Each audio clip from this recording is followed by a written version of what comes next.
Hello ladies and gentlemen, welcome back to another episode of Raynday Gaming. My name's Raynday, and yes, if you're watching this, you're probably surging with power. That's right, Ob62 has finally hooked up some cosmetics for our man Grok, and in fact, it's more than that. It's a visual rework to this champion, and some huge buffs as well that I'll be showing you now and then talking a little bit about later on in the videos. Make sure to stay tuned for all that to know what's happening with your favorite orc support. Also, there's a lot of new customization, a lot of new things coming through with a new chest, some new exclusive skins, and some great stuff just being added to the realm, so stay tuned. We're gonna cover it all right here. First things first, Grok got his visual rework, and yeah, the man looks good. He looks toasty, and honestly, I think this is a great patch for Grok in general. The guy has been needing some love, the community's been on it, and he's finally gotten it. Honestly, turning this character model into something that I think is really much more likable from a wide audience, and I think that's what Grok kind of was. He was very polarizing, you know, Reddit loves him, a lot of niche communities love Grok, but as a player base, a wide casual audience, not a lot of people were feeling the orc. I think this is going to help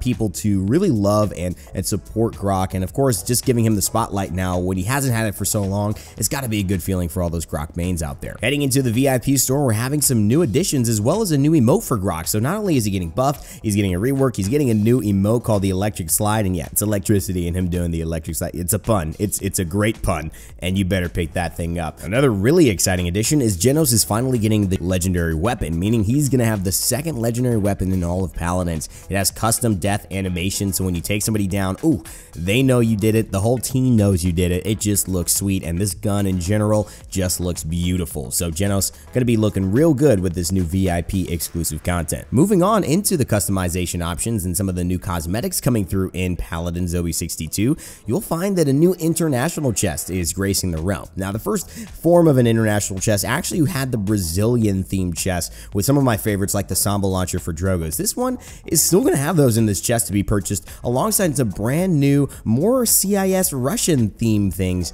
For Tyra, she's getting herself a total new kit as well. It's going to be an actual body and a hat, which is really cool. She's also going to be joined by Drogoz, who finds himself with a fantastic hat, and this one actually goes really well with the steampunk Drogoz skin. If you don't know, I went ahead and showed you guys what this combo looks like, and yeah, it's dang good. Makoa will be joining the ranks of champions, getting himself a weapon in the international themed chest, so he was one missing out previously. He can now play your Makoa, representing some international pride, as well as Yang getting a mirror, nicely done as well. Combining that with the Snapdragon, the red, that's going to be a good combination. Anything with Snapdragon is pretty much a good combination, so this is definitely one to look out for. And of course, how could we forget about Fernando, who's not going too international if you're in the North American side of things. He's representing America with his new shield, and when you go into game, I've actually heard that this is going to be exploding fireworks when the shield opens up. So for those of you who love to stand on point and just open up your shield and just do so much, you just get some fireworks as well. Congratulations. I mean, I just try to fireball people, so I don't even know what my shield looks like on Fernando, but this may actually make me use it. Those are the champions getting some love in terms of cosmetics heading into this patch, but let's talk now about the balance, because a huge Grok buff just took place, and there's a lot of other changes in the realm that are going to excite people, may upset some people, and may confuse some people. No, I'm kidding. Probably won't confuse you, but hopefully you will be at least intrigued, and continue the conversation down below in the comment section. If you guys are enjoying this video, remember to like. It does help out in the end for YouTube to help get this to more people. First off, let's talk about Drogoz. He's seeing his nether step actually reduced from 35 to 25. He still has his 3 dashes, but now he will be able to go a maximum of 75 units instead of the maximum of, I believe it was 105 units that he was before. So about 20 to 30%. This is going to be interesting for Drogoz mains. I haven't played with this yet, but I know that this is definitely a step that's going to take away some of the maneuverability of Drogoz, but still allow the character to function in very much the same way as he had before. Another huge change will see Ashe lose the CC immunity on her legendary battering ram, which is a huge aspect of what that did and made it so safe, essentially a get out of jail free card in any situation that you were not wanting to stay in too long. Now, it will still have the 90% damage reduction, but you just will be able to get CC'd. It allows for more counterplay for people on the other side of the team, and I honestly think that this is good for Ashe She is a one-trick pony when it comes to legendary picks at a high level, so I'm glad that this is getting adjusted a little bit. Another legendary of hers, Rally here, is going to see a change as well. Instead of applying a 20% damage boon to your teammates' weapons nearby, the ultimate, when it lands onto enemies and stuns them, will actually make those enemies 30% more vulnerable to damage by any source, which means your teammates will still get an increased damage amp to those enemies, but it's just a little clearer, and also I think allows a little bit more straightforward understanding of what that ultimate does. For you Barrack mains out there, he's getting a bug removed that was causing his Architectonics turret fire to actually be slower than intended, so that will essentially be a buff once that is fixed, making that legendary a little bit more viable again. I know a lot of people ran off of that. I still think it's personally fine. I still think tinkering is fine. I think Barrack is just overall gonna be fine no matter what, but this should help if you were really upset about some of those changes. Bomb King is having a huge adjustment here to Demolition, one of my favorite legendary cards that I think is underrated. I might make a video about that in the future as well. It now is going to increase the blast radius of Grumpy Bomb by 30%. This card at base makes sure that any shield that is around the area that this Grumpy Bomb explodes gets destroyed, whether it's a Torvald shield, a Ruckus shield, a Fernando shield, or even a Barrack Dome shield, immediately ends it with, you know, this very realistically low cooldown that Bomb King has. It also stuns through those shields, which is maybe even more impactful, meaning you have to get out of the way. You can't just hide behind a shield. So now with the radius being even bigger, it's going to make it that much more dangerous, and hopefully is something that people will look at in the future as a legendary choice aside Accelerant and Chain Reaction. We're also seeing Buck get some changes, just some general bug fixes that are going to allow his bounce house to be a little bit more straightforward. It was doing more than it should have, ignoring some crowd control reduction mechanics and some CC stuff, so that has been fixed, and that should be allowed in competitive play yet again. Cassie is seeing some big changes here. This is really going to be a talk of the town. Her legendary cards are all seeing adjustments. Basically, Impulse is getting a 300 to 350 damage boost, meaning if you hit her full combo, you're doing 2100 damage to an opponent. It could be an instant kill if you hit all your skill shots, which is, I think, something that's okay. Big Game as well is going to be seeing a huge adjustment from 5 to 10% after you hit a disengage. Each one of your basic attacks for, I believe, 5 seconds will do 10% of the target's maximum health. This is huge. I already thought 5% was a lot. 10%, woo! That is going to be good. Check that out when you can. And Incitement as well is seeing a reduction. This is not Exaction. Her legendary card is not being touched, but it is being touched through this card, Incitement, which is core to that build. It will now no longer allow you, once hitting a dodge roll shot, to take 4 seconds off your cooldown. It will now only be 0.5, 1, 1.5, now up to 2 seconds off of your Incitement roll, your next dodge roll, so to speak, which generates that bonus damage. So she's going to be rolling less.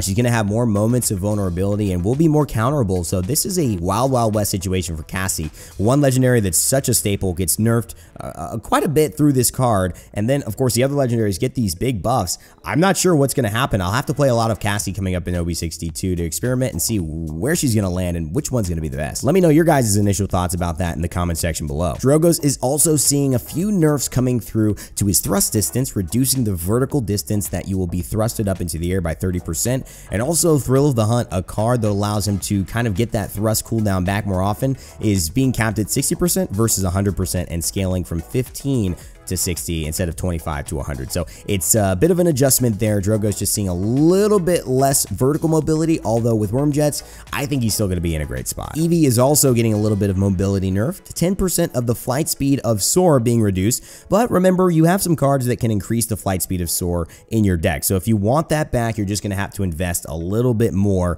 in your cards to make that Soar as fast. Fernando seeing a slight nerf as well to the healing threshold of Last Stand 4, a card a lot of people were running at level 3 or 4 now that allowed him to just throw a shield up and heal and heal and heal, especially if he was just you know, mitigating Cauterize because they were just landing onto his shield. It now is only going to get him back to 50% health rather than the 60%. Still going to go as fast and still be potent. I think it's a great pick. This is just a small adjustment in the right direction for this. Now on to the big stuff. It's Grok. This man is getting the buff of time. Oh boy, this is going to be so good for you Grok fans. His lightning staff, let's talk about that. His weapon is seeing an ammo capacity increase from 75 to 100, which means it's just more time time you could spend firing before you have to stop. It's essentially, I would think, more damage over the course of a game because you're spending less time reloading or waiting to reload, and this is just going to help him a lot in finishing off targets where you'd have to stop or you'd have to, you know, reload, which is a very long reload in general. His next buff is going to be to shock pulse. Now, this is also, it's a buff nerf because it's no longer going to slow, but the damage increase will be from 125 to 150 per shock pulse bounce. So if you bounce it, you know, 5 times onto somebody, that's, you know, an extra 125 damage you're doing over the course of that bounce, which is very impactful over the course of a long game. So this is going to help Grohk's damage even more and make that shock pulse even more potent in those 1v1, 2v1 situations. Healing Totem is also seeing a big buff. A lot of people complained about the fact that Grohk was just not available to get near other people easy because his healing is just so stationary, and even when it was stationary, it was destroyed very quickly. Well, no longer, my friends. It is now 1500 health at base, and guess what? Monolith Totem, the thing that allows you to increase its health, has gone from 100 to a maximum of 400 on cards to 250 to a maximum of 1,000, which means this could be a 2,500 health healing totem. If you've ever complained about Grohk's healing totem being easily countered by people shooting it, you need to stop that complaint now. This is going to mean that Grohk's healing totem, when he puts it down, in most games, is pretty much going to stay there. All in all, with this visual rework and these changes, I think Grohk is going to come to the forefront again. I expect to see him in esports. I expect to see him in casual play. I expect to see Grohk just bounce way back up with these. And you know what? It's okay. It's been a while for Grohk. I think it's time for him to get some love. Man, there are so many changes to get through. We're not even done yet, and we still got a Terminus nerf to talk about. Oh wait, oops, I may have said too much. Moving on, we've got Genos as well, who's getting a buff to through time and space. If you ever thought it was too hard to hit, well, the pre-fire now goes from 1.5 seconds to 1.2 seconds, easily much more confirmable in those situations where you're maybe in a solo spot or maybe just taking a wild guess yourself without any CC to set it up, and maybe going to be able to land those more often as a Genos main. Canessa is also seeing a buff to her normal carbine weapon. That sniper rifle is getting a minimum accuracy increase from 85 to 90%, and the accuracy loss is also getting decreased from 4 to 2%, meaning you have more accuracy to start with, and you will lose it the more you fire, less quickly, if that makes any sense. So essentially, you'll be able to fire more often, more accurately, and that is going to help this carbine and maybe hopefully put Canessa in the spotlight where she's been losing out a bit to Strix. Lex is also seeing an adjustment to his legendary card Death Hastens. That's going down 30 to 25%, but Discovery is going up 20 to 30%. I think this is smart because Discovery a lot more niche. You know, Death Hastens applies to everyone above 60% health, and it's a lot of damage, so why would you ever take that?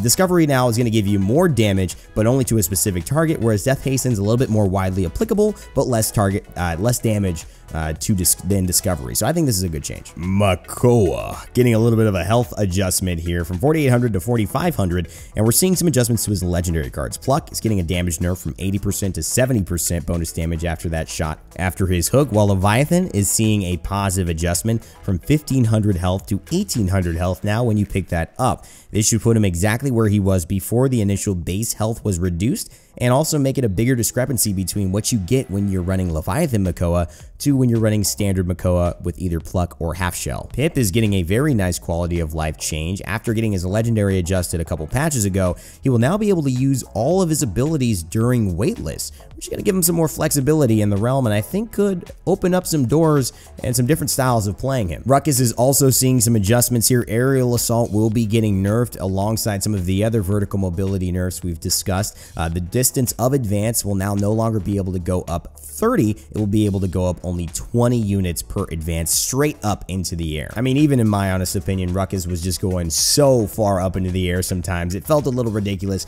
So now that will be less prevalent in your games, and people will have to invest into cards if they want a similar or close distance to that, or just count on more of their vertical mobility to just reposition them, whereas the horizontal mobility to engage or disengage in fights. Ceres is seeing some huge adjustments as well, and that's increasing the range of Restore Soul from 70 to 100 units. This is huge, meaning that you're actually going to be able to heal from quite a farther distance away, and that takes away the necessity to use Immortal Reach, just in my professional opinion. Legendary cards as well, seeing some adjustments in a positive direction, maybe opening up different playstyles for her, which has just never been the case. She is a one-trick healer for sure in terms of legendaries up until now. Agony is now seeing a stun duration increase from 1 second to 1.5 seconds, which means through time and space on Genos, you can now confirm that ultimate, now that it's 1.2 seconds, off of a Ceres Agony stun. So imagine just lining that up with 2 members on the enemy team who have just been hit with a few soul orbs, and then all of a sudden they're taking 2400 plus damage because they've just been set up on a chopping block for this huge ult. That's something to think about. Soul Collector as well is seeing an increase in her weapon damage by 2% per stack, as well as the additional life she would gain. So not only is she being tankier, she's being more damaging.